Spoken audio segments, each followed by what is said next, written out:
All right, in this video, we're going to talk about how to set up your business profile. So, when you're in your account, log in, go to settings in the bottom left hand corner, click on settings to open up the settings menu, and you should land on your business profile. So, in your business profile, you have a couple sections. We'll start at the top where it says general information. The location ID is important for both agency owners and account holders. So, the location ID is how we identify your location for billing, for support, for all of those things. So, you want to make sure that you know how to get the location ID and it's in the business profile. You can't change or edit this. All you could do is copy it. All right, your business logo. So you want to upload your logo here, and this is used in custom values when it's asked to put the logo URL. It'll pull your logo from here. It also helps us identify your account on the when we're looking through accounts. It helps us identify the account. Now, the friendly business name. This is the name that will be pulled into the account when we are using custom fields, right? So when we have like location name or a custom value that says location name throughout the account, it's going to pull this information in. So you want to make this to be your business name, right? However you want it. And so the legal business name, as you see, it tells you what this needs to be. This needs to be the name exactly as it is, as registered on your EIN paperwork. Okay? So if your business says Donald Duck Incorporated, sole member Donald Duck, that's what has to go here until we register. Okay? This is not pulled on anything. It's specifically used to register your account. Okay, but this one is pulled in. So you want to make sure that this, when you sign up, that this is changed. So when your customers sign up, it usually uses their name. Change this to their business name and tell them to leave it alone. Because this is where the custom fields are pulled in at. All right.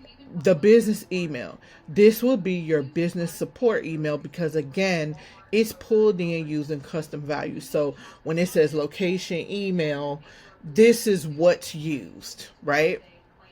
Same thing for the phone number. The phone number is the business's phone number. You don't want to put your personal phone number right here in the business profile because this is used in custom values throughout the system. Branded domain is covered in the domain section. Your business website, this is also can be pulled in with custom values. If you have a website, put it here. The niche and currency, this is for high level. Okay, so you can put the niche here and then definitely put the currency because that is used in the system. All right. Then you're going to click on update information.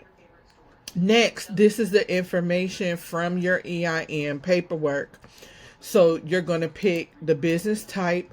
What is your business type according to your EIN paperwork when you register with the IRS? Not what your business type is now, unless you've had that paperwork updated. What your business industry is and your registration type. So for the United States, it would be an EIN number. And then you're going to put your business registration here and your regions of operation. And then you're going to click on update information. Okay. Then we go up here to business physical address. This address, until you are registered for EIN, should match what's on your EIN paperwork. It has to match because this is a computer generated system when we register A2P, and it has to match. If it doesn't match, your A2P is going to fail. And then of course, set your time zone, your platform, language, and your outbound communication. Right now they just have English and Spanish. And then hit update. Now what this is for custom values. And one of the things that you'll notice is these little eyes will tell you what these are, right? So if I was to pick any of these, the platform would be in that language, right? And so right here, this tells you it's used for outbound communication for custom values, and then you can click there to learn more about that. But make sure once you update it, you click on update. Now, the authorized representative is you. This is used for registration of A2P. This information should be whoever the authorized representative is. One of the things you need to make sure is that this email and this phone number is different from here. Okay? So put the personal email and a different phone number. It doesn't have to be your personal mobile phone number. It just needs to be different than the business phone number.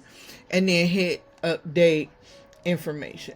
So this is used for SMS verification, right?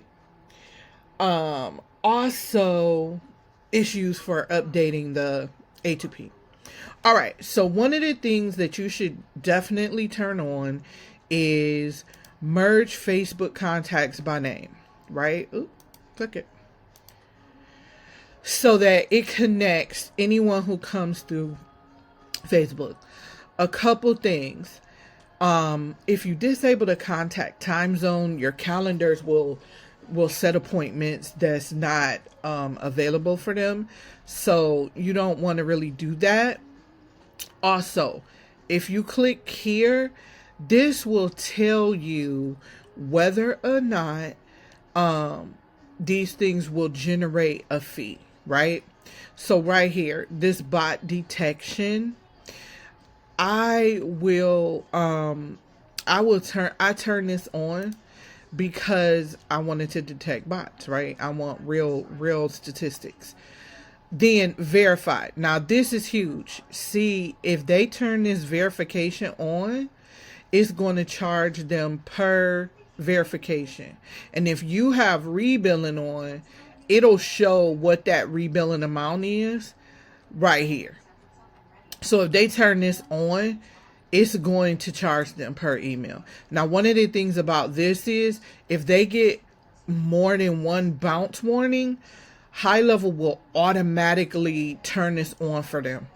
It has to stay on because they are not doing good practices, and that hurts us and High Level. And then make email compliant. This should just be there, right? Now, here's one thing you could do. This is a trick that most people are doing, especially with text message. They customize this to not say unsubscribe and stop in here. They make it a different word because that affects your this will affect your domain. This will affect your phone number. So this will affect your spam filters and blacklisting your domain and things like that. So some people change this so that it doesn't say unsubscribe, but it works a little different. And then they set that word up in the workflows to make it a little different. All right, and then duplicates. So by default, it doesn't have allow duplicate contacts on, and I would leave it that way. If you, for some reason, have to find your contacts by phone number, then you could change that. But otherwise, the system will find contacts by default and then by phone number. So you could switch these around and say, don't use a second preference, and that one could be find existing contacts on phone numbers. That's up to you. This should stay off. We don't use campaigns and triggers anymore. I think at some point they're going to just disable this, but leave this off. Don't turn these on. You don't need these. Workflows have replaced campaigns and triggers. This is really archaic and back in 2018 and 19 when the system first came out. We don't use those anymore. All right, and that's setting up your business profile.